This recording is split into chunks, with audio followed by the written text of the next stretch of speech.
네, 안녕하세요. 더한공동체교회 성도 여러분. 2025년 저녁기도회 후반기 종교개혁 주간 저녁기도회 첫 번째 날입니다.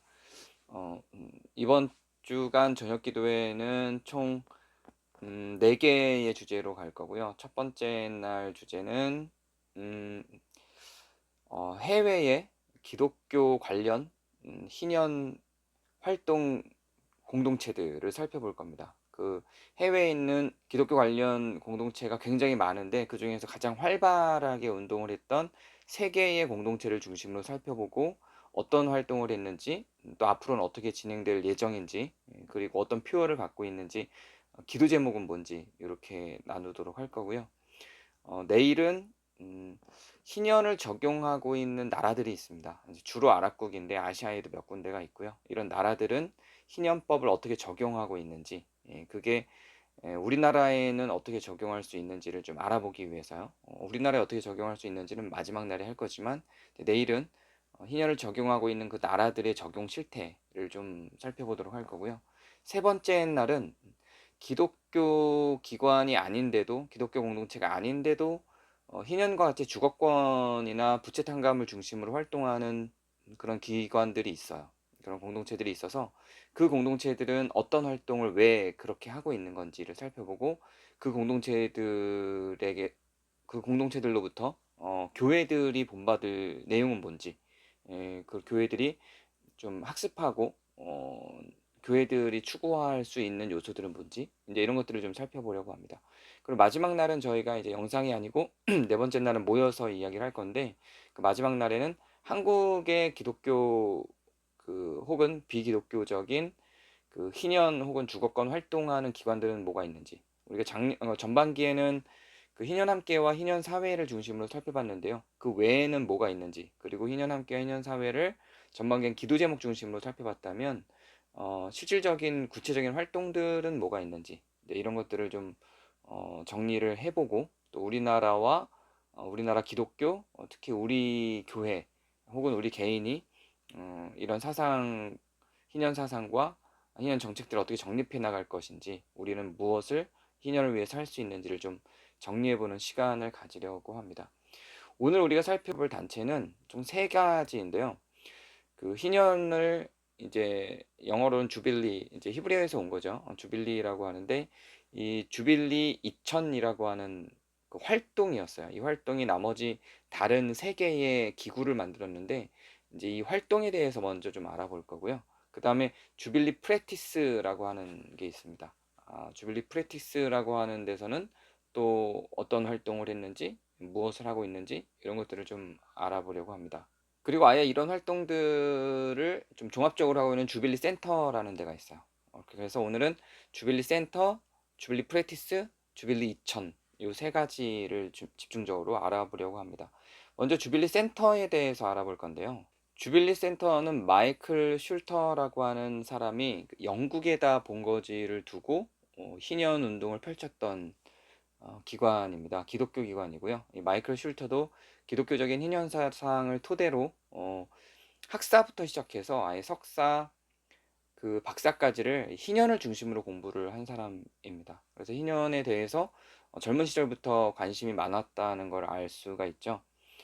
그리고 논문이나 저서들도 희년에 관련된 것들을 많이 썼습니다. 마이클 슐터가 센터를 짓기 위해서 어떤 과정을 밟았는지 이렇게 알아보면 희년 센터가 어떤 곳인지 좀 더 잘 알아볼 수가 있을 것 같아요. 이 마이클 슐터는 주빌리 센터만 만든 건 아니고, 이 주빌리 센터와 더불어 캠브리지 페이퍼라고 하는 걸 만들어서 주로 이 희년을 알리고 희년을 실천하기 위해 사람을 모으고, 그래서 그걸 조직화하고 어떻게 실천할 수 있는지를 교육하고, 이런 데 포커스가 좀 많이 맞춰져 있었습니다. 희년 선언문이라고 하는 책이, 이제 마이클 슐터의 책이 있고요. 그리고 한국의 희년 활동이나 이런 데도 관심이 많아서 한국에서의 희년 활동에 대한 언급, 희년사회나 희년 함께에 대한 언급도 여러 논문이나 그런 여러 연설들에서 활용하기도 했었습니다.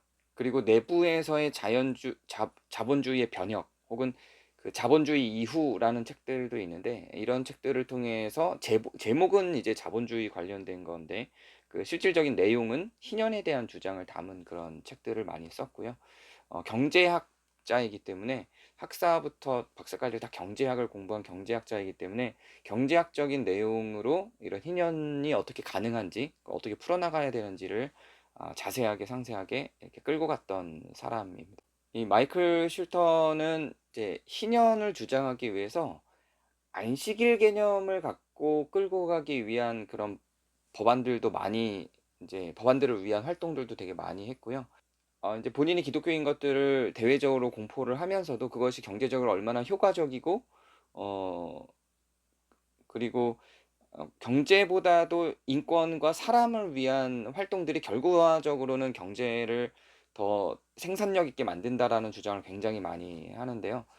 이 마이클 슐터가 초기에 시작했던 건 희년보다 그 희년을 목표로 가긴 간 것 같아요. 왜냐면 젊은 시절부터 계속해서 그 희년 사상을 주장을 했기 때문에. 근데 초반에 했던 거는 Keep Sunday 캠페인이라는 거였어요. 그러니까 Keep Sunday 캠페인이라는 건 뭐냐면 말 그대로 안식일을 지키게 만드는 그런 캠페인이었어요. 이 킵 선데이 캠페인은 말 그대로 안식일에 다 같이 노동을 하지 않고 쉴 수 있는 그런 자율권, 권리를 보장해 주자라고 하는 개념에서 나온 게 이 킵 선데이 캠페인이었습니다. 그래서 물론 이제 일요일에 일꾼들을 불러서 일을 시키는 게 경제적으로는 굉장히 효과가 크겠죠. 그 일요일에 공장이나 이런 일을 안 돌렸을 때 국가 전체적으로 갖게 되는 피해나 이런 것들이 적지는 않겠죠. 근데 그럼에도 불구하고 이 마이클 슐터가 이 Keep Sunday 스페셜 캠페인이라고, 이게 정식 명칭은 그런데요. Keep Sunday 스페셜 캠페인을 펼치면서 그 노동자들을 먼저 설득을 하기 시작합니다. 노동자들을 설득하고 당신들이 일요일 날 쉬지 않으면 어떤 일이 발생하고, 그게 어 기업들 차원에서는 당신들을 쉬지 못하게 함으로 인해서 어떤 이익을 얻게 되는지, 그래서 당신들이 무엇을 상실하고 기업들에게 무엇을 주고 있는지를 노동자들을 설득을 하고, 그걸 이슈화하고 그 이론을 계속해서 발표하고 방송이나 책 이런 것들을 통해서, 이것들을 논문 이런 걸 통해서 계속 이런 것들을 알리고 하는 작업을 통해서 법안에 상정되기까지 하고, 캠페인 운동도 굉장히 활발하게 펼치고 이러면서 그 일요일에 노동력을 줄이기 위해선 기본적으로 그 주당 노동 시간을 줄여야 되는 거예요. 그래서 그 주당 노동 시간을 줄이고 일요일에는 꼭 일요일이 아니더라도 최소한 일 주일에 하루는 완전히 쉴 수 있는, 그래서 회사나 다른 어떤 그 일을 시키고자 하는 사람들도 그 일요일은 휴식 이외에 다른 걸 할 수 없게, 혹은 일 주일에 하루는 할 수 없게 그렇게 만드는 작업, 그런 운동들을 이 마이클 슐터가 시작을 했던 겁니다. 지금은 뭐 당연한 거고, 그게 우리나라도 지금은 그게 당연하게 되겠죠. 근데 그 당시에 이제 마이클 슐터가 이 운동을 펼칠 당시에는 이게 당연하진 않았죠. 그래서 이런 사람들이 펼친 이런 운동들을 통해서 사실 우리도 그게 당연한 것으로 누리게 되는 그런 그 어떤 역사적인 은혜를 입은 거죠. 이런 활동들로 이제 희년 운동을 시작을 합니다. 그러니까 안식일, 안식년, 희년으로 가는 그 구도를 마이클 슐터도 굉장히 잘 알고 있었던 거죠. 그 다음에 마이클 슐터가 진행했던 일이 관계적 사고라고 하는 철학 사상, 혹은 사회 경제 구조에 대한 이론을 퍼뜨립니다. 이 관계적 사고라고 하는 철학 사상과 그 경제적 그 원리를 퍼뜨리면서 국제 평화 운동을 끌고 갑니다. 이게 관계적 사고가 뭐냐면 모든 사람들은 결국 다 연결돼 있다는 거예요. 그러니까 뭐 나만 잘 살고 내가 잘 살기 위해서 누군가를 죽이면 그 누군가를 죽여서 만들어낸 그 사람의 실패, 그 사람의 노동력의 저하로 인해서 그 만들어진 마이너스 개념들이 결국은 나나 내 가족, 내 주변, 이 사회적 환경에 영향을 미친다는 거예요. 그래서 모든 관계들은 다 연결되어 있기 때문에 그 연결된 관계들을 내가 잘 살기 위해서 죽이는 것 자체가 사회적 피해를 만들고, 그 사회적 피해에서 발생한 공동체성, 거기서 서로가 경쟁 구도로 가고 함께 성장하고자 하는 그 구조가 없어지는 그런 사회적 분위기, 그리고 실질적인 경제적 흐름에 있어서도 그런 경쟁적 사고나 누군가를 죽이고 내가 살기 위한 그런 가치관들이 결국은 나한테 어떤 피해로 돌아오는지, 이런 것들을 다 연구해서 정리를 한 거죠. 그래서 이 관계적 사고라고 하는 건 기본적으로 다 함께 연결돼 있는 이 사람들의 함께 살아가는 사회다라고 하는 개념인 거예요. 이거를 경제학적으로 풀어낸 거죠. 그 원리는 다 함께 잘 사는 더불어 함께 잘 살아가는 사회를 주장한 건데 그거를 뭐 인문학적이거나 종교적이거나 뭐 이렇게 풀어낸 게 아니라 경제학적으로 그걸 풀어서 내가 연결돼 있다는 그 연결감, 사회와 연결감, 다른 사람과의 연결감, 다른 사람들을 위해서 살아가는 이 연결된 고리들을 끊으면 결국 그 피해는 나에게 혹은 나의 자녀에게, 나의 다음 세대에게, 나의 친구나 친척에게, 주변 모든 사람들에게 끼쳐질 수밖에 없는 거다라고 하는 개념을 갖고 왔고요. 이게 국제 평화 운동으로 이어져요. 이게 이 연결적 사고는, 이 관계적 사고는 단지 내 이웃이나 이런 데에서만이 아니라 저기 남미나 아프리카, 아랍과 같은 완전히 다른 나라도 마찬가지라는 거예요. 그래서 그런 것들까지도 전부 다 우리가 살아가는 삶과 관계가 돼 있다라고 하는 개념을 경제학적으로 증명을 해낸 것입니다. 그래서 이게 이 마이클 슈터의 이런 관계적 사고에 대한 개념들이 경제뿐만 아니라 인문학 세계에도 상당히 많이 강타를 했죠. 이런 내용을 담은 책들도 되게 많아요. 관계적 권리라든가 뭐 관계적 리더십, 관계적 관리자 이런 것들이 다 이게 마이클 슈터의 이런 작품들이 단지 그냥 경제학적인 작품이 아니라 이런 관계적 사고라고 하는 그 희년 사상에서 나온 사상을 학적으로 풀어낸 그런 책들이 이제 출판이 돼 있고 이제 마이클 슐터의 사상을 사람들에게 알리게 됐죠. 그 마이클 슐터의 사상이 다름 아닌 그 희년 사상에서 나온 내용들인 겁니다. 이런 관계적 사고에 대한 이런 마이클 슐터의 주장은 처음에는 되게 비웃음을 샀죠. 근데 이게 학문적으로 계속 증명이 되고 이 실험들이 효과를 발생시키고 그, 실제로 이게 캠페인 등을 통해서 사람들이 자기네들의 삶 속에서 실천을 해봤더니 또 좋기도 하고 이러다 보니까 점점 확장되면서 이 마이클 슐터의 관계적 사고를 따르는 경제학자들을 관계주의자라고 이제 부르기 시작합니다. 그러면서 영국뿐만 아니라 미국에서도 이 마이클 슐터의 사상과 그 이론을 토대로 정책들이 만들어지고 그 정책을 적용하는 일들이 생겨났고요. 그러면서 이게 주빌리 센터에서 이 마이클 슐터의 가치관과 사상을 끌고 와서 마이클 슐터의 사상을 알리고 교육하고 노동자들을 위해서 운동하고 이제 부분적으로 지금은 어떻게 진행되고 있냐면 주로 이런 정책적인 제안이나 정책을 바꾸기 위한 활동들을 제일 많이 하는데 이 주빌리 센터에서 제일 좀 더 실천적으로 하는 거는 좀 부채 탕감 운동 같은 거 이런 것들은 좀 더 실천적으로 주빌리 센터에서 진행을 합니다. 그리고 이 마이클 슐터의 이 주빌리 센터가 나중에 주빌리 2000 나중에 설명할 주빌리 2000과 연합해서 이 부채 탕감과 관련된 좀 더 본격적인 그런 운동으로 진입을 하게 되죠. 그래서 주빌리 2000이 지금 전 세계에서 희년과 관련된 가장 큰 운동인데 그 운동의 어떤 촉발점이 된 게 바로 이 마이클 슐터의 주빌리 센터다 이렇게 생각을 하면 될 것 같습니다. 그 다음에 두 번째로 살펴볼 게 주빌리 프레티스라고 하는 단체인데요. 번역을 하면은 희년 실행 뭐 이렇게 될 것 같아요. 희년 실천 이렇게 되겠네요. 희년 실천을 위한 센터 이런 정도가 될 것 같은데요. 요 희년 센터도 마이클 슐터의 그런 연구에 영향은 받았지만 조금 더 독자적으로 이제 이름에서도 나오잖아요. 주빌리 프랙티스. 조금 더 마이클 슐터의 주빌리 센터가 좀 희년을 이론적으로 정립하고 그거를 알리고 교육하는 걸 우선으로 하고 그다음에 실천이 거기에 뒤따른 어떤 결과물로 본다면 이 주빌리 프랙티스는 실천을 훨씬 더 중요하게 여기고 가는 단체입니다. 그러니까 이 이름도 주빌리 프랙티스가 되겠죠. 이 주빌리 프랙티스를 만든 사람들도 본인들이 기독교인 것들을 표방하고요. 아예 주빌리 프랙티스 홈페이지를 들어가면 신년을 선언하는 레위기의 말씀으로 딱 박아 놓고 있어요. 그리고 구성원들도 대부분이 다 그러니까 목사들이고요.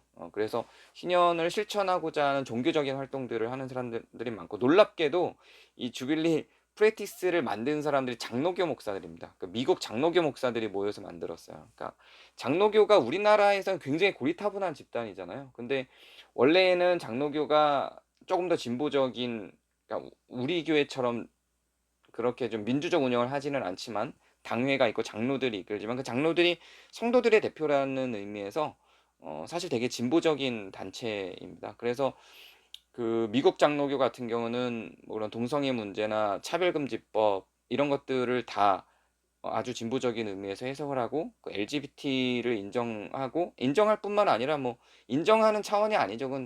그뭐 구분이 없는 거죠, 당연히. 그래서 그 LGBT나 이런 동성애자들이 피해를 받는 그 피해를 막아주는 운동 이런 것도 이 주빌리 프레티스에서는 진행을 하고 있습니다. 이 주빌리 프레티스는 뭐 주거권이나 혹은 그 부채 탕감 이런 것들보다 좀 더 큰 주제를 갖고 주장을 하는데요. 그게 이제 차별 금지입니다.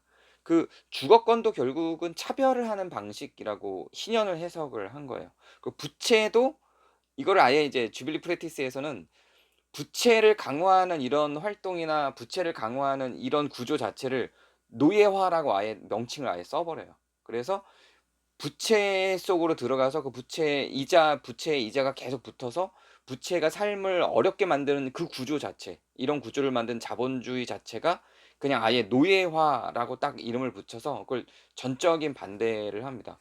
그래서 그 차별을 막고자 하는 활동 아래 그 주거권이나 부채 탕감 운동 외에 그 성별이나 국가 인종으로 인한 차별, 그리고 섹슈얼러티, 그러니까 이 그 성적 지향으로 인한 차별 이런 것들도 전부 다 포함을 하고 있고요. 그리고 기후 변화나 이민 정책, 그리고 심지어는 그 정서 심리 케어하는 부분도 차별적인 분야라고 이해를 하고, 그 정서 심리 케어를 그 무상으로 해 주게 하는 그런 국가 책임제의 도입 이런 것들도 이제 이 주빌리 프랙티스에서 구체적인 활동으로 손을 대고 있습니다.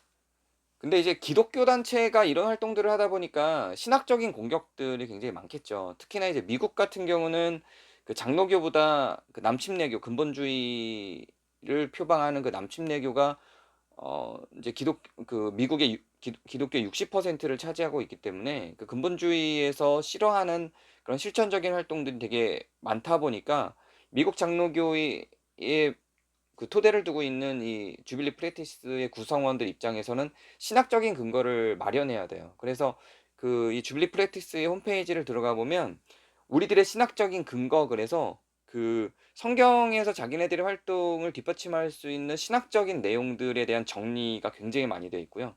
근데 목사와 신학자들이 그 이 주빌리 프랙티스를 만든 주체들이기 때문에 신학적인 논증이나 증명 과정들이 되게 많고, 그러다 보니 책이나 논문 이런 것들을 방어하기 위한 책이나 논문 활동들이 이 주빌리 프랙티스에 뗄 수 없는, 이게 대부분의 큰 규모는 아니지만 아주 핵심적인 그런 활동으로 이해를 하고 진행을 하고, 또 이것들을 가르치기 위한 이 신학적인 근거들을 가르치기 위한 교육기관들도 많이 만들어서 활용을 하고 활동을 하고 있죠. 그리고 제가 좀 눈여겨본 건 뭐냐면, 이 주빌리 프랙티스가 성경에서 이야기하고 있는 희년의 전략, 그러니까 성경에서 희년을 왜 주장을 했는지, 그리고 성경에서 주장한 그 희년 사회가 어 실행되기 위해서 어떤 전략을 갖고 있는지, 제가 이제 올해 1년 내내 계속 얘기하고 있는 그런 내용들이 이 주빌리 프랙티스에서도 계속 연구한 내용들이에요.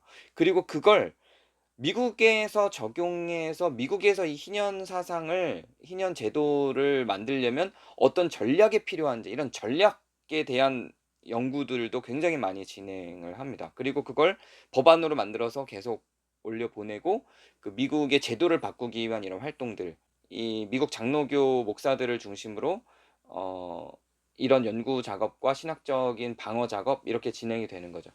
그리고 좀 굉장히 재밌고 독특한 게 있는데, 이 주빌리 프랙티스를 만든 사람들은 미국 장로교 목회자들인데, 주빌리 프랙티스는 회복적 정의와 연대를 합니다. 그래서 회복적 정의 개념이 들어와서 이 심리적인 케어나 갈등 중재 분야에 있어서도 어 이 어떤 가진 것이 없는 사람들이 더 좀 피해를 입는다는 생각이 있기 때문에 이 회복적 정의를 갖고 들어와서 활동을 하는데, 이 회복적 정의는 메노나이트에서 만든 거거든요. 그래서 남침내교가 아닌 그 메노나이트가 그 제세례파로 불리는 그 메노나이트에서 만든 개념인데, 이 회복적 정의를 끌고 들어왔고, 그거는 회복적 정의와 연대를 하고 있다는 건 메노나이트하고도 연대를 한다는 얘기인 거죠. 그러니까 제가 계속 자료를 찾아봐도 구체적으로 미국 장로교가 만든 이 주빌리 프랙티스가 메노나이트와 연대한다 이런 건 없기는 해요. 없기는 한데 회복적 정의와 연대를 한다 이렇게 돼 있어요. 그걸 보면 메노나이트하고도 연대를 하고 있는 게 아닐까라는 생각이 들어요. 원래 메노나이트하고 역사적인 신학 체계에서는 제세례파이기 때문에 원래는 메노나이트하고 이 장로교는 서로 적대 관계인데, 이제 얘네들은 이제 그런 것들을 뛰어넘은 거죠. 화해가 이루어졌다고 볼 수 있는 거죠. 이런 것들도 일종의 그 희년 사상의 한 토대라고 볼 수가 있을 것 같습니다. 그리고 주빌리 프랙티스가 아주 본격적으로 활동을 하는 것 중에는 본격적으로 이것들을 이제 프랙티스 하기 위해서 그 각 지역에서 이걸 프랙티스 할 수 있는 각 분야들의 리더들을 또 양성을 합니다. 이를테면 법 전문가도 있어야 될 거고요. 경제 전문가도 있어야 될 거고요. 그리고 이걸 교육시킬 수 있는 교육 전문가도 있어야 될 거고요. 활동가들도 있어야 될 거고요. 이런 사람들을 교육하고, 그 교육하는 과정에서 자기네들은 다 신학자들이란 말이에요. 이제 경제 전문가들이 아니란 말이죠. 이걸 만든 사람들은 장로교 목사들이고 신학자들이기 때문에 이런 사람들 리더십을 이양하기도 하고 넘겨주기도 하고 같이 연구하면서 이 다양한 분야들 실천을 해야 되는 법과 경제, 이런 공동체 리더십의 어떤 그 담당자들, 심리 전문가들, 이런 사람들로부터 자기들이 하고자 하는 것들에 대한, 성경을 이 시대에 어떻게 실천할 것인지에 대해서 설명을 하고, 그것이 얼마나 가능한 건지 각 분야에 대한 의견을 듣고, 그 사람들을 이 희년 프랙티스의 그런 희년 실천의 어떤 중요한 리더십으로 인정하고, 그 리더십들을 양성하는 것도 굉장히 중요하게 생각을 하고, 그렇게 양성된 리더십들이 현장에서 그것들 바꾸도록 합니다. 그러니까 주빌리 프랙티스가 본격적으로 다 나서서 지원을 해주지만, 그 주빌리 센터처럼 자기네들이 주체가 돼서 어떤 활동을 하기보다 이렇게 양성한 리더들이 그 전문가들이니까요. 그러니까 목사들이 경제학 분야를 건드리고,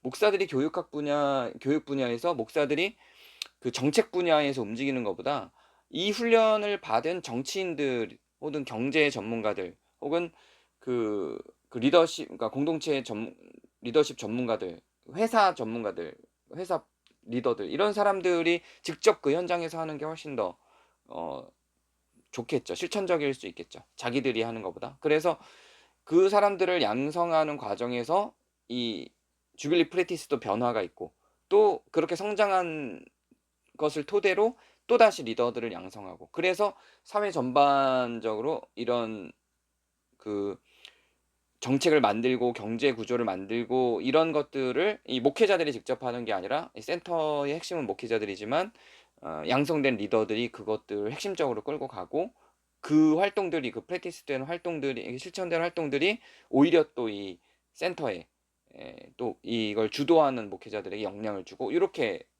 진행되는 과정을 갖습니다. 그리고 이 주빌리 프랙티스가 가장 많이 활동을 하는 것은 이제 그 의외로 트라우마 치료예요. 이게 신기하죠.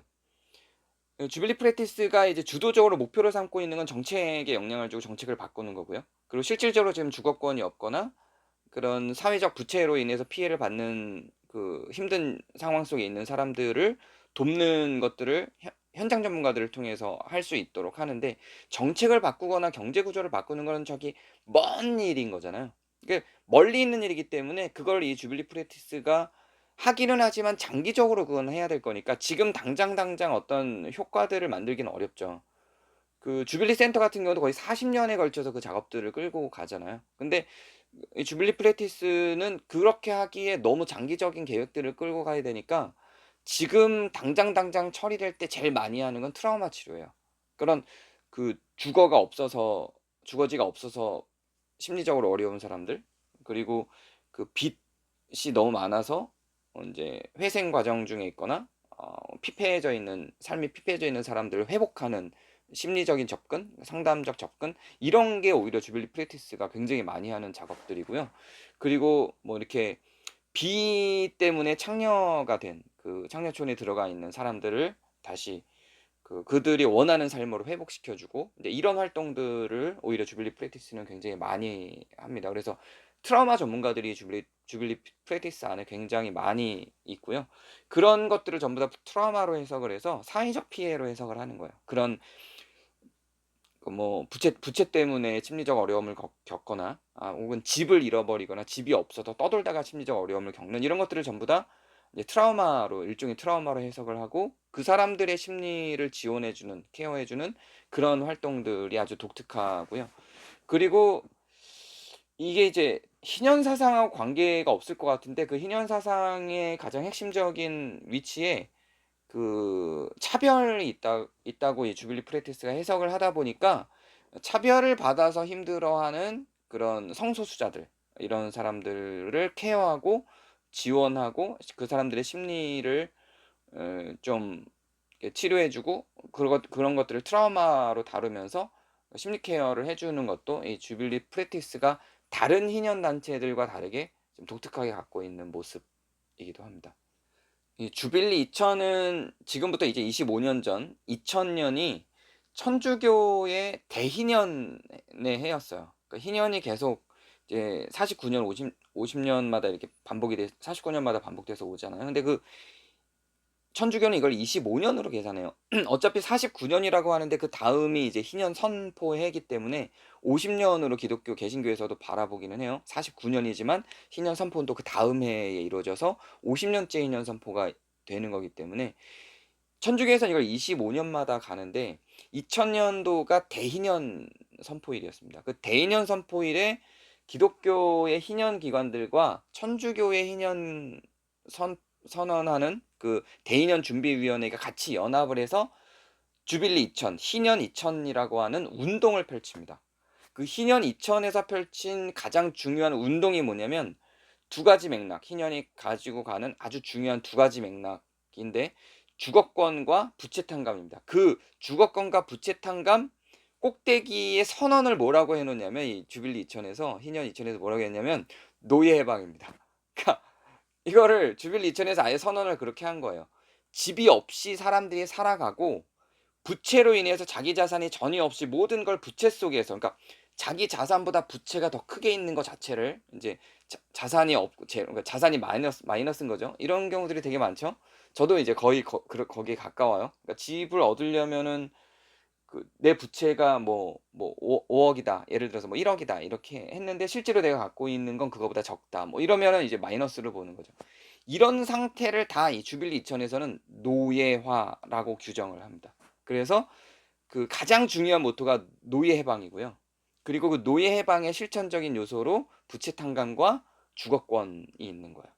그리고 이거를 각 선진국들을 중심으로만 하지 않고 그러니까 본인들이 여기에 이걸 시작한 나라들은 대체로 선진국들이겠죠. 뭐 이탈리아, 영국, 독일, 뭐 미국 이런 나라들이 이제 이거를 하는 주요한 국가들인데 이 나라들이 자기네들의 나라에 있는 국민들을 집 없는 사람들이나 부채로 힘들어하는 사람들을 탕감해 주기 위한 활동도 미시적으로 들어가지만 가장 주도적으로 이 대상이 이 혜택의 대상이 누구였냐면 아프리카 사람들이었어요.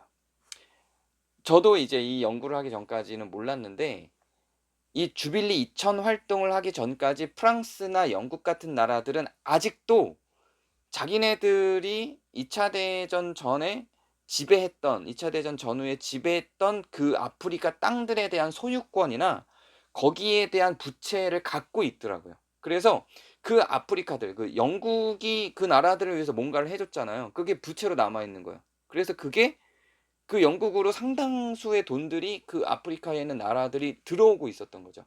그러면 안 그래도 살기 힘든 나라들인데 근데 이 선진국이라고 하는 나라들이 이제 그때 그런 짓들을 하고 있었던 거죠. 이제 그런 것들을 파기해라. 그래서 너희들이 식민지 삼았던 그 나라들이 오히려 사죄를 하면서 돈을 줘야 될 판에 어떻게 그 나라를 부채를 여전히 담고 그 나라들로부터 그렇게 여전히 착취구주로 돈을 받고 있냐. 그거 다 탕감하고 없게 해라. 이런 운동이 이 이슈였어요. 이 주빌리 2000 운동이. 처음에 이 주빌리 2000 운동은 그냥 어떤 그 희년 사상을 갖고 부채 탕감이나 주거지 갖고 시작은 했는데, 논의가 되고 이 각 선진국들이 갖고 있던 옛날 그 식민지화했던 나라들로부터 여전히 갖고 있는 그런 부채들을 로 인해서 그 가난한 나라들이 힘들어하는 걸 알고 "그거 다 탕감해라."라고 하는 운동을 펼쳤던 겁니다.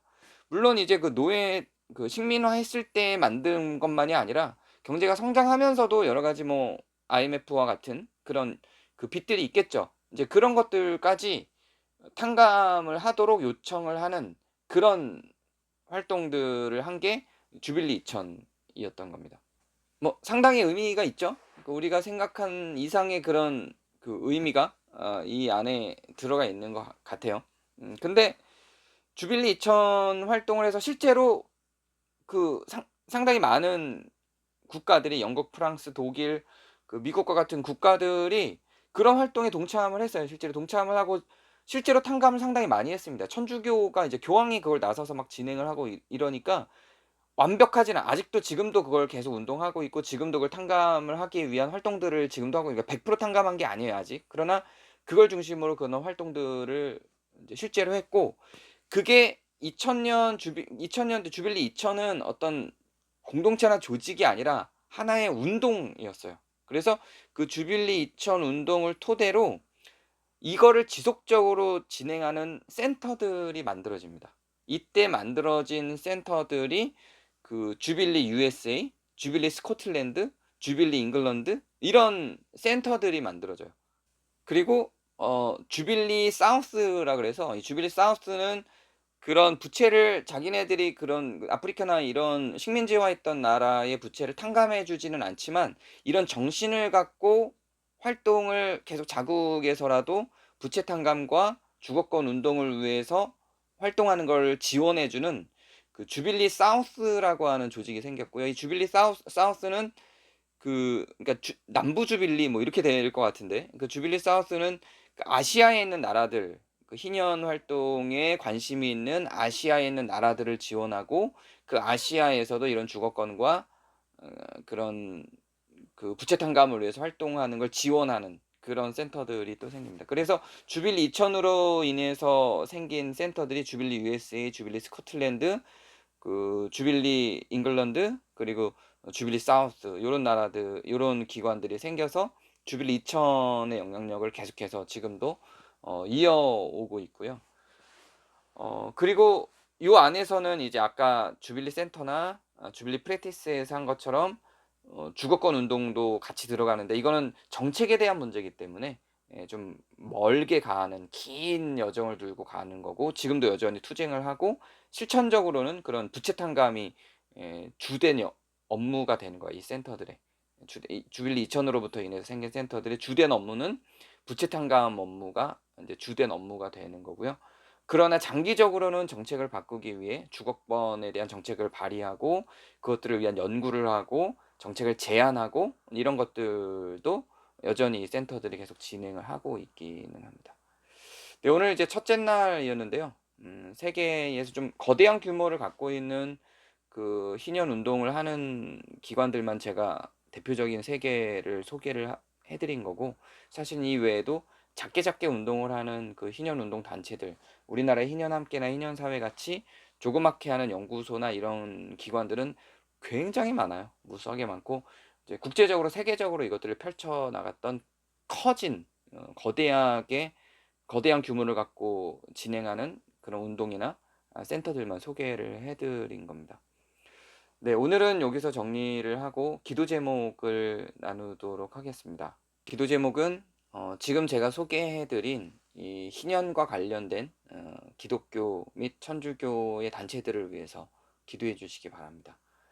이 단체들이 사실은 재정을 마련하는 것도 쉽지는 않고요.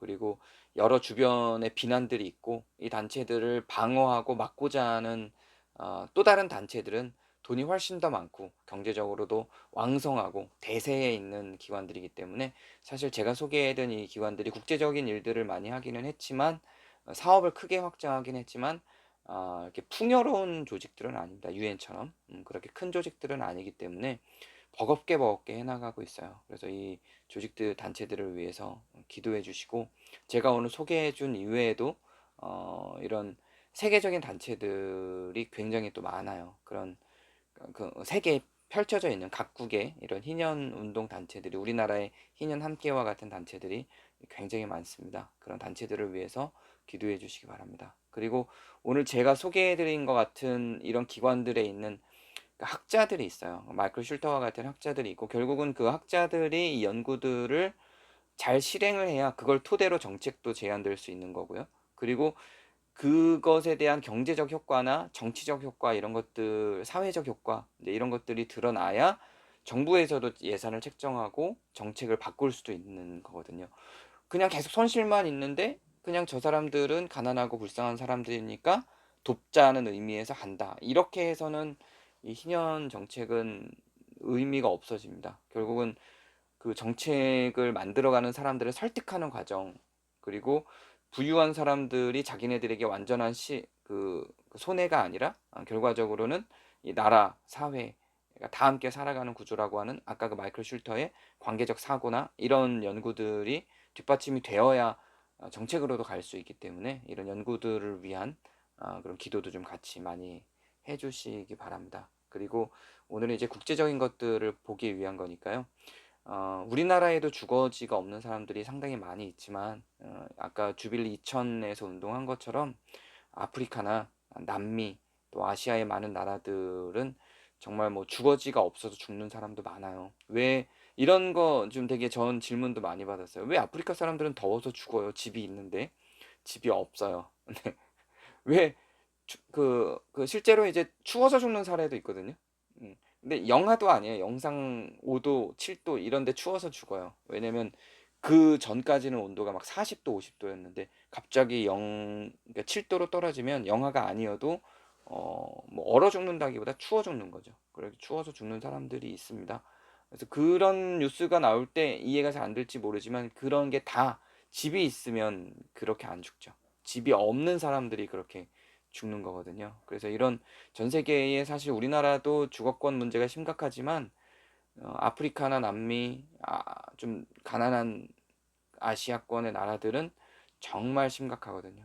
이런 오늘은 특별하게 좀 국제적인 가난을 겪고 있는 나라들을 위해서, 전쟁이나 기근, 기아로 인해서 힘든 나라들을 위해서, 그리고 음, 집이 없어서, 그런 가난한 나라임에도 심지어 집까지 없어서 발생하는 그런 피해들, 그로 인해서 생명을 버릴 수밖에 없는 그런 나라들과 그 사람들을 위해서 오늘 특별히 기도해 주시기 바랍니다. 우리 함께 기도하도록 하겠습니다.